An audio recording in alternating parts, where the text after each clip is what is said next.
Hello, and this time we're looking at the area between two curves.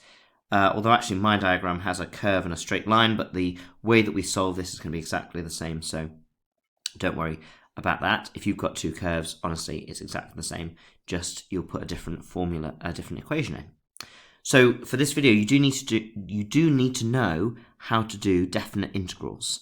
So that's if you've got a graph with some sort of equation and you want to know the area in between the curve and the x-axis bound by two x values a and b, and that will be the integral between a and b. Let's say this is some function of x, and so this will be the integral of that function of x dx between a and b, and that's where you then work out that integral. So increase the power by 1 and divide by the power, still between a and b, and then you substitute b into your algebra that you integrated, and then you take and you substitute a in as well, so you put b in, and you put a in here, and then you take the two things away. If that makes no sense to you and you don't know what I'm talking about, no point watching the rest of the video.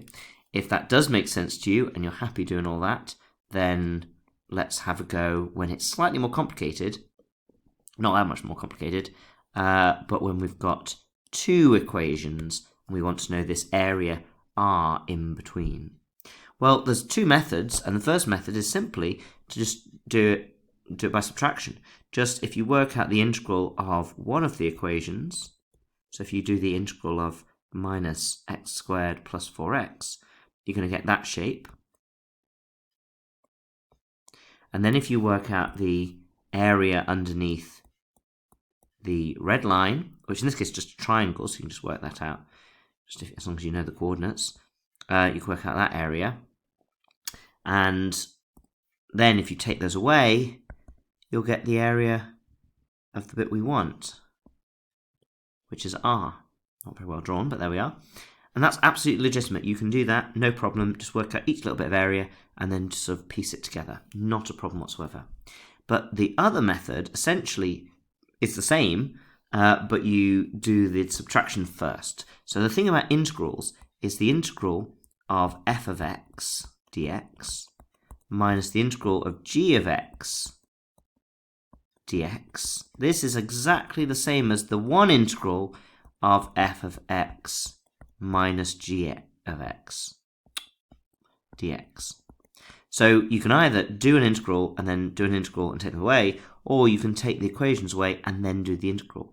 And that's essentially our second method here. So let's just run through this example, then I've got one more example as well. So you've always got to do the top equation.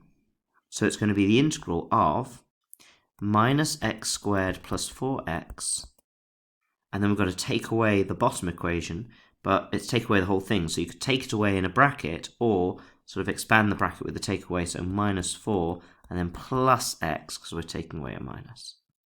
And we should have that dx. We need to know the limits, so we need to know the value of m and the value of q. And these are where the two graphs intersect, so simultaneous equations. So we're just going to make them equal. So 4 minus x equals minus x squared plus 4x. Rearrange everything to one side. Let's bring the x squared over this side, so it's positive, much easier to do. Bring the 4x over. We're going to get, that's going to become a minus, so it's going to be minus 5x, and then plus 4, and that equals 0. So therefore, we're going to get x. We'll factorize this. Both need to be minus, so let's say minus 1 x minus 4 equals 0. And you can do that on your calculator. If you've got the Casio that solves polynomials, then it'll tell you that the answers are 1 and 4, and then you can put it into the brackets to show the working out. So we know the value of m is 1 and q is 4, so we can put those on our integral as well.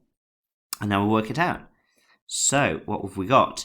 The minus x squared is going to become minus x cubed over 3. The 4x and the x is 5x, so that's plus 5x squared over 2. And the minus 4 becomes a minus 4x.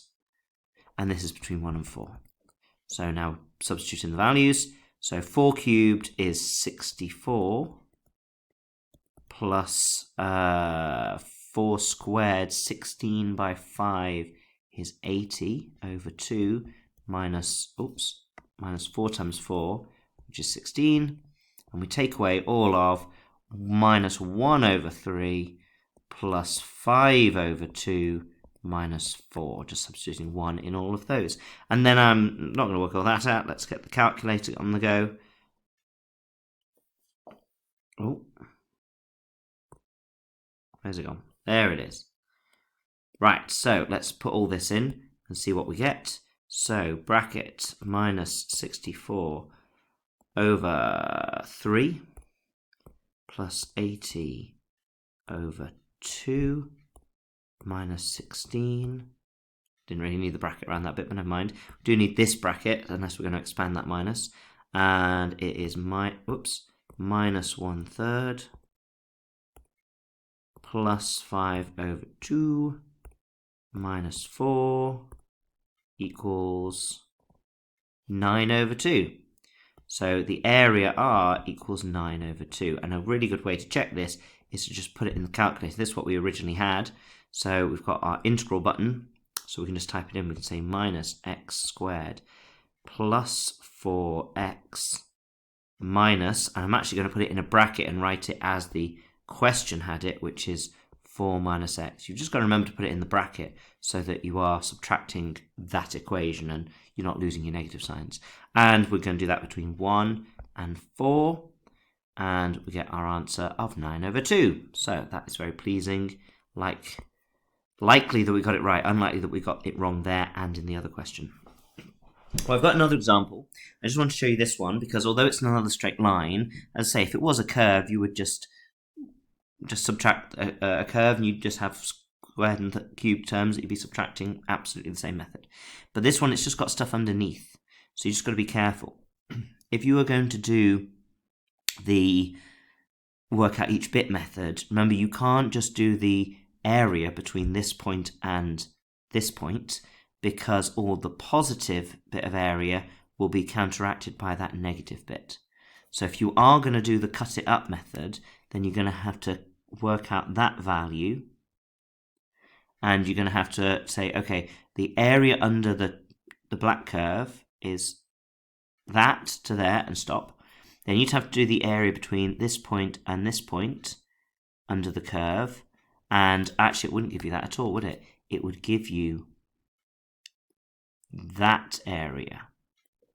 So you'd have to work out then the triangle area of all of this, because that's coming straight off D to there, and then you'd have to say the triangle area minus this blue area, so this red area minus this blue area would give you this bit of yellow underneath, and then you'd add on that blue bit there. Thankfully, when you do the subtraction of the equations method, it takes out that negative, so it doesn't sort of get confused about the positive bit and the negative bit. So we can just do the same method. So that might be easier in some respects. So let's give that one a go. What we're going to do? Well, we're going to say it is the integral of. Now, earlier in this question, it made me do simultaneous, and it made me work out what the values of where it hits the axis and where it intersects at D. I've just written those out because the point of this video isn't how to find those, it's how do we do the curve area, the area between the two equations. So that's why I've written these two on here. And I've written the equations on, they were from the question, but they were in the text, so I've just written those on as well.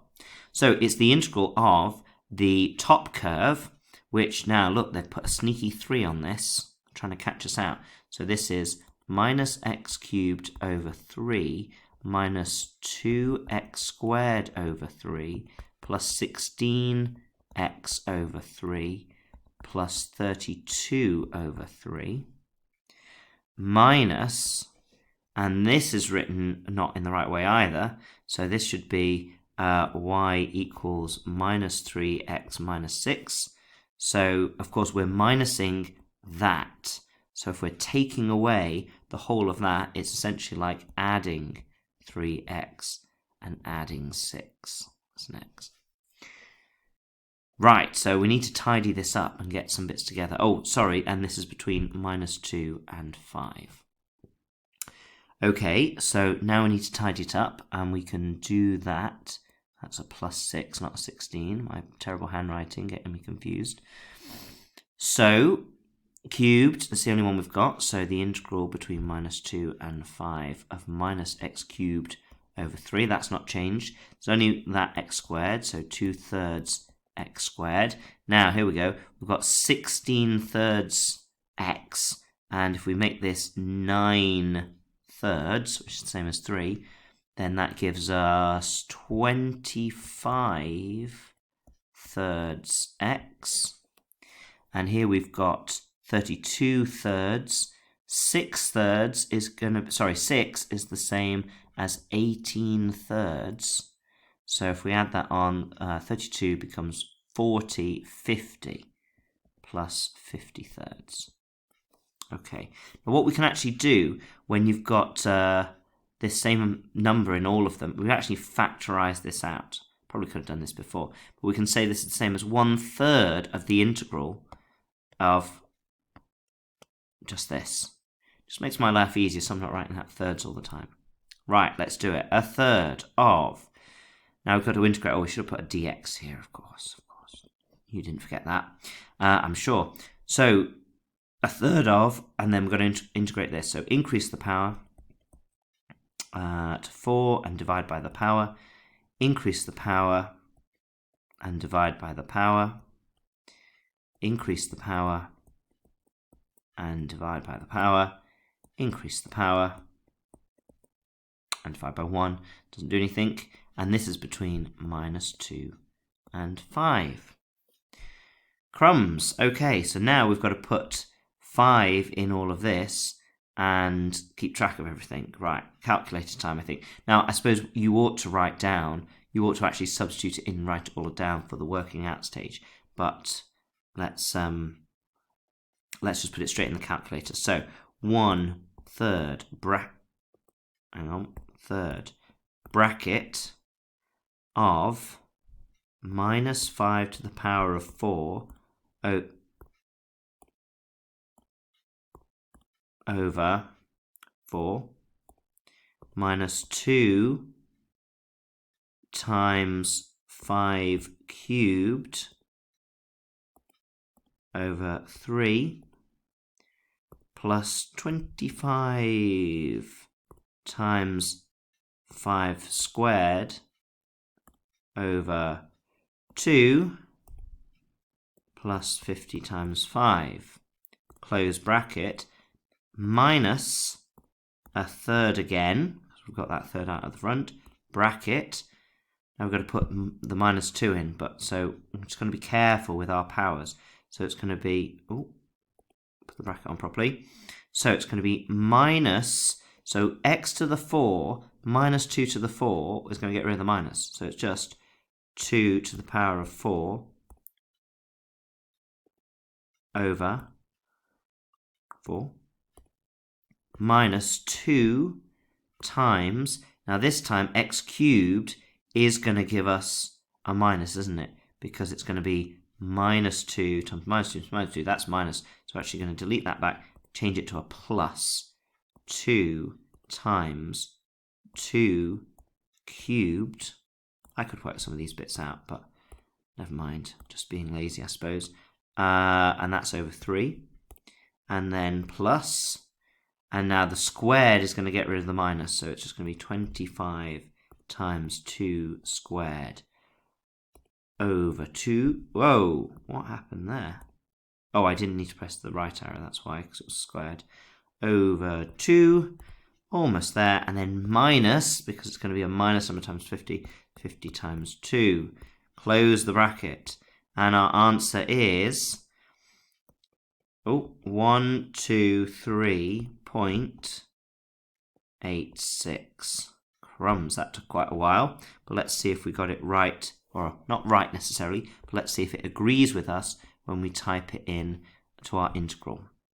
So remember, got to rearrange this so it is bracket, no, let's say a third bracket minus x cubed minus 2x squared plus 16x plus 32, close the bracket, subtract this equation, which I'm going to put in a bracket so I don't lose my minus signs, minus, what I like to do when I'm typing into the calculator is I like to not to do any simplification. I like to put it in exactly as it's written.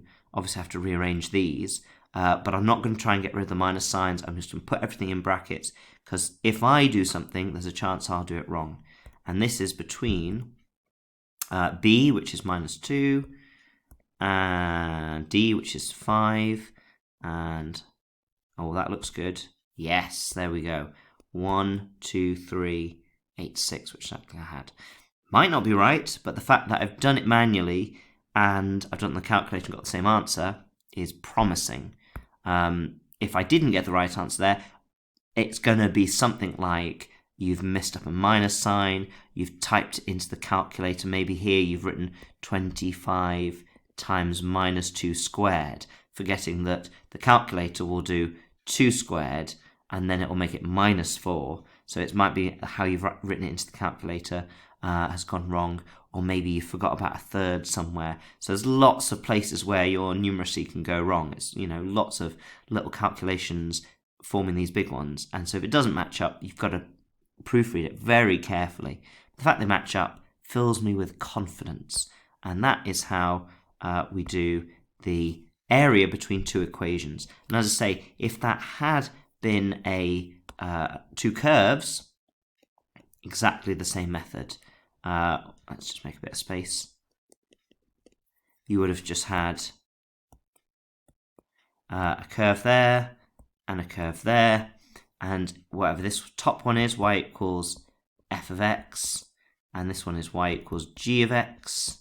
You would have said the one on the top for this area here in between them, the one on the top is y equal, sorry, we want the integral of the f of x, the one on the top, minus the g of x dx in between points A, and that's point B, and we get A and B by making them equal, by doing f of x equals g of x and solving simultaneous equations, and solving for A and B, and then put those in there, and then do the integral. And as I say, if f of x is a cubic, like we had here, and g of x is a quadratic, well, then you'll just collect together the x squared terms and the x terms and the number terms.